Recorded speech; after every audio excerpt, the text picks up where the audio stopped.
మార్గశిర మాసం ఒక విలక్షణమైన మాసం. ఇది ఏ మార్గం అంటే భగవంతుని పొందు మార్గం. శీర్షప్రాయమైన ఈ మార్గం మిగిలిన మార్గంల అన్నింటికన్నా ప్రధానమైనది. ప్రాముఖ్యతతో పాటు పవిత్రత కూడా ఏర్పడటం చేత ఇది శ్రేష్టమైనది. శ్రీ మహావిష్ణువుకి ప్రీతికరమైన మాసం మార్గశిర మాసం.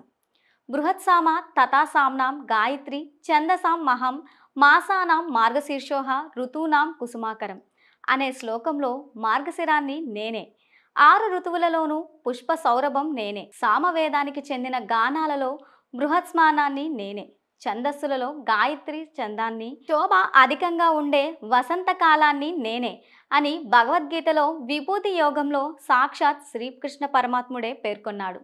శ్రీకృష్ణుడు మార్గశిరం అంటేనే నేనని చెప్పుకున్న మాసం ఇది. మార్గశిర మాసం శ్రీ మహావిష్ణువుకి, శ్రీ మహాలక్ష్మీదేవికి, సూర్యభగవానుడికి కూడా ప్రీతికరమైన మాసం. పవిత్రమైన భగవద్గీత జన్మించిన మాసం మార్గశిర మాసం. ఈ మాసం అంతా శ్రీ మహావిష్ణువుని తులసి దళంతో పూజించడం పుణ్యప్రదం. ద్వాదశి నాడు పంచామృతాలతో అభిషేకం చేయవలెను. శ్రీ మహావిష్ణువుతో పాటు సూర్యుని కూడా పూజించి శుభాలను పొందాలని ఏ పని చేస్తున్నా ఈ మాసంలో ఓం దామోదరాయ నమః, ఓం నమో నారాయణాయ నమః అనే మంత్రాన్ని పఠించాలని శాస్త్ర వచనం.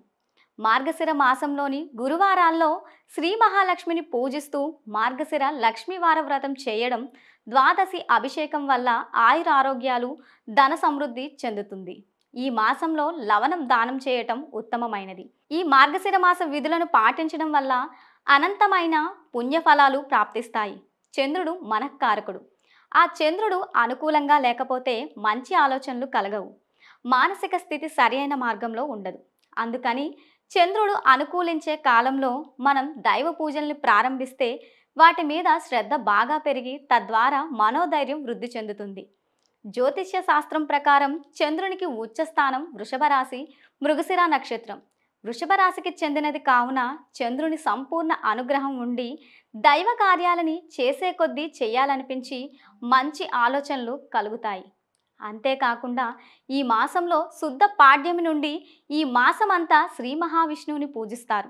ప్రాతకాలం ఆచరించే స్నానాన్ని మాఘ స్నానాలు అంటారు.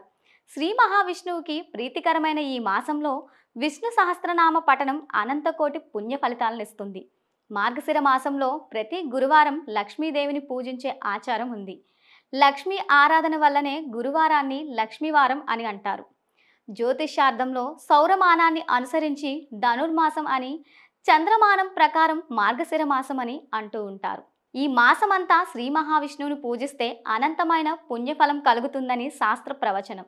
ఈ మాసంలో పసుపు, ఆవాలు, మెంతులు, మిరియాలు, చింతపండు, పెరుగు మొదలైనవి ఈ కాలంలో క్షారగుణాన్ని హరించి ఆరోగ్యాన్ని రక్షిస్తాయి కనుక ఆహార పదార్థాలలోనూ దేవతా సంబంధమైన నైవేద్యాలలోనూ విరివిగా వాడతారు. ఇవన్నీ ఔషధ విలువలున్నవే, దేహానికి ఉష్ణశక్తిని కలిగించేవే.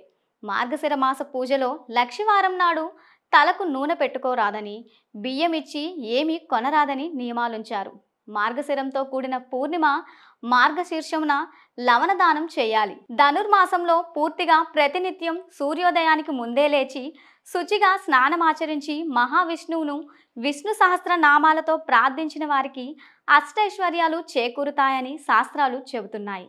ధనుర్మాసంలో వచ్చే ఏకాదశి రోజున ఉపవసించి మహావిష్ణువును ప్రార్థించినట్లయితే మోక్షము ప్రాప్తిస్తుందని పురాణాలు పేర్కొంటున్నాయి.